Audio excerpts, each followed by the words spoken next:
اور پاکستان کے اندر آج تک یہی ہے کہ جو پاکستان کے ایکسپورٹرز ہیں وہ سب سے اہم کردار ادا کرتے ہیں پاکستان کی معیشت کے اندر. اگر ایکسپورٹ نہیں ہوگا تو پاکستان کی معیشت تو 2 دن میں بیٹھ جائے گی. وہاں کہاں ایکسپورٹ کرتے ہیں؟ سب سے بڑی ایکسپورٹ مارکیٹ EU ہے. سب سے بڑی ایکسپورٹ مارکیٹ یورپ ہے، انگلینڈ بھی ہے اور یورپین یونین بھی ہے. اس کے بعد امریکہ ہے اور جاپان ہے اینڈ سو آن اینڈ دوسری کنٹریز ہیں اور مڈل ایسٹ وغیرہ ہے. تو آج بھی ہمارا جو پورا اکنامک سٹرکچر ہے وہ اس پورے، اور پولیٹیکل سٹرکچر ہے، اور دیکھیں ایجوکیشنل سٹرکچر بھی وہی ہے. اب دیکھیں جو بیسٹ تعلیم ہے وہ تو ساری انگلش میڈیم تعلیم ہے. جو ہائر ایجوکیشن ہے وہ تو مکمل طور پہ انگلش میڈیم ہے. جو بندہ انگریزی نہیں پڑھ سکتا وہ ہائر ایجوکیشن میں فلاپ ہو جائے گا پاکستان کے اندر.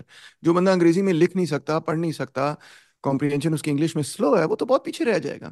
یہ تو فنڈامنٹلی انجسٹ قسم کی بات ہے نا کہ آپ اپنی زبان کے اندر ہائر ایجوکیشن آپ کی ہے ہی نہیں. تو سو اس سے بھی نظر آتا ہے کہ آپ کا پورا ایجوکیشنل اسٹرکچر جو ہے اس طرف بائسڈ ہے. اور میں تو روز یہ دیکھتا ہوں ایک ٹیچر کی حیثیت سے لمز میں پڑھاتا ہوں تو وہ انگلش میڈیم ایجوکیشن ہے ساری. تو جو بچہ جو ہے وہاں میٹرک کر کے آتا ہے اور پھر FA کر کے آتا ہے اور اس کی چست نہیں ہوتی انگریزی، وہ اس کو بڑی دقت ہوتی ہے، اس کو بڑی پرابلم ہوتی ہے ہائر ایجوکیشن کے اندر. حالانکہ ہو سکتا ہے وہ اتنا ہی انٹیلیجنٹ ہو مگر اس کو پہلے ایک زبان نہیں سیکھنی پڑتی ہے، پھر وہ اپنے سبجیکٹ کے اندر آگے بڑھ سکتا ہے. تو یہ ہمارا پورا سٹرکچر ایسے ہے. سب سے انفلوئنشل اخبارات پاکستان کے اندر کون سے ہیں؟ آپ کو پتہ ہے عوام میں تو جنگ ہوگا، نوائے وقت ہوگا، مگر جو ڈیسیجن میکنگ لوگ ہیں وہ تو ڈان پڑھتے ہیں، وہ تو دا نیوز پڑھتے ہیں، وہ تو ایکسپریس ٹریبیون پڑھتے ہیں. رائٹ، انگریزی کے اخبار بہت انپورٹنٹ ہے. اگر آپ کو اچھی نوکری چاہیے آپ کو انگریزی آنی چاہیے. تو پورے کا پورا سٹرکچر ہی بیسکلی کلچر سٹرکچر سب کچھ جو ہے وہ برٹش کولونیلزم کے نتیجے میں بنا ہے. تو اور اس کو تبدیل کرنے میں ہم نے کوئی بہت بڑا کردار ادا نہیں کیا. اس کو انڈیجنائز کرنے میں پوسٹ کولونیل پیریڈ میں ہم نے کوئی بڑا کردار ادا نہیں کیا. ہم نے کوئی پلاننگ نہیں کی کہ اچھا یار یہ سارا علوم جو ہے اس کا اردو میں ترجمہ کریں گے، ہر کتاب کا اردو میں ترجمہ کریں گے. کچھ ایسا کوئی پروجیکٹس ایسے تھے اور ادارے بھی ایسے بنے، مگر وہ کوئی جس اسکیل پہ جس لیول پہ سائنٹیفک نالج پیدا ہو رہی ہے انگلش لٹریچر کے اندر ہی مینلی پیدا ہوتی ہے. فرینچ میں بھی ہوتی ہے، اسپینش میں بھی ہوتی ہے، جرمن میں بھی ہوتی ہے، مگر وہ ساری انگلش میں ٹرانسلیٹ ہو جاتی ہے. انگلش سے اس کو اردو میں ٹرانسلیٹ کرنے میں ہم تو بالکل ہی پیچھے ہیں. آج تک داس کیپٹل کا اردو میں ترجمہ نہیں ہوا، چھوڑیں باقی ویلتھ آف نیشنز کا ترجمہ نہیں ہے اردو کے اندر. مین اکنامک کتابوں کا، ریکارڈو کی کتاب کا ترجمہ آپ تلاش کر لیں، اگر آپ کو مل جائے اردو میں نہیں ملے گا. تو جو مین بڑی بڑی سائنٹیفک ورکس ہیں، کیا اوریجن آف دا اسپیشیز کا ترجمہ ہوا ہے؟ I don't know. You know جو مین بڑے بڑے سائنٹیفک ورکس ہیں جنہوں نے دنیا ہلا دی ہے، وہ تو ان کو سمجھنے کے لیے آپ کو انگریزی ہی سمجھنی پڑتی ہے. پاکستان میں افسوس سے کہنا پڑتا ہے. obviously انگریزی کے لیے ایکسیس جو ہے وہ تو 5% لوگوں سے زیادہ لوگ ایکسیس نہیں کر سکتے انگریزی کو. That is the reality. اور اگر پاکستان کی تاریخ کو دیکھیں، اگر ہم اس انڈیجنس موومنٹ کو دیکھیں کہ جو آزادی کی تھی یا الگ ملک بنانے کی تھی، اس پوری جی سچویشن میں جب جمہور ہماری طاقت کا سرچشمہ ہوا کرتے ہیں، اس پوری جی. سچویشن میں یہ سوشل فیبرک میں بات کس طرح ختم ہو جاتی ہے یا رہ جاتی ہے کہ جب ہم اپنے مسائل کی بات کر رہے ہوتے ہیں یا اپنا ملک بنانے کی فار دیٹ میٹر بات کر رہے ہوتے ہیں، اور اس میں اسی عوام کا حصہ سوشل پولیٹیکل سٹرکچر میں ایلیٹ کیپچر کی وجہ سے ختم ہو جاتا ہے. یہ دونوں آپس میں تضاد بات نہیں ہے کہ اگر میں سوال کو آسان کر لوں کہ موومنٹ نہیں. میں نے اٹھائی موومنٹ میں ہاں، نے اٹھائی اور اس کے بعد اس کا جو جو آئیڈیولوجیکل رزلٹ ہے وہی میرے ہاتھ میں نہیں ہے. یہ تو ہماری اپنی سادگی ہے نا، یہ تو ہماری اپنی بہت ہی معصومیت ہے کہ ہم کہتے ہیں موومنٹ ہم نے اٹھائی. موومنٹ ہم نے کہاں اٹھائی؟ ہم نے تم فالو کی موومنٹ ایک مخصوص طبقے کی جنہوں نے موومنٹ اٹھائی. وہ طبقہ جو تھا مسلم لیگ میں آپ کہہ لیں مرکوز تھا، آرگنائز تھا. اور مسلم لیگ کو بھی آپ جانتے ہوں گے 1906 کے اندر برٹن نے شروع کیا تھا. برٹش گورنمنٹ نے مسلم لیگ بنائی تھی. برٹش گورنمنٹ نے ہی آل انڈیا کانگریس بھی بنائی تھی. اور اس کا مقصد بھی انہوں نے بیان کیا ہوا ہے، اس کے کانسٹیٹیوشن میں لکھا ہوا تھا، جو فاؤنڈنگ کانسٹیٹیوشن کانگریس کا بھی ہے اور مسلم لیگ کا بھی کا آئین تھا. اس میں لکھا ہوا تھا کہ ہم نے یہ ادارے اس لیے بنائے ہیں کہ اس میں انڈیا کی ایلیٹ اور مسلم ایلیٹ شامل ہو، تاکہ برٹش رول کو ہم کنسولیڈیٹ کر سکیں، ہمارے اور ان کے روابط جو ہیں آپس میں اسٹرانگ ہوں، مضبوط ہوں. تو اس کے اندر وہ اس اشرافی طبقے کو لے کے آئے مسلم لیگ کے اندر اور ایون کانگریس کے اندر، جو کہ برٹش کے ساتھ کوآپریٹ کرنا چاہتا تھا. وہ الگ معاملہ تھا کہ نیچے سے اتنا پریشر بنا. ایک تو گاندھی کی تحریک کا، جو کہ ایکچولی لوگ شاید یہ نہیں جانتے کہ وہ تو بعد میں کانگریس نے گاندھی کو ایکسیپٹ کیا. گاندھی تو کانگریس سے باہر تھے اور انہوں نے باہر سے جو ہے موومنٹ شروع کی تھی. اور بعد میں جا کے جب جواہر لال نہرو کی کانگریس کو انہیرٹ کیا تو وہ پھر کانگریس اور گاندھی جو ہے وہ آپس میں جڑے. تو جو پریشر تھا موومنٹ کا، انڈیپینڈنس موومنٹ کا، وہ پہلے تو گراس روٹ سے بلڈ ہوا. اور مینلی پھر وہ گاندھی نے بلڈ کیا اس کو فرینکلی.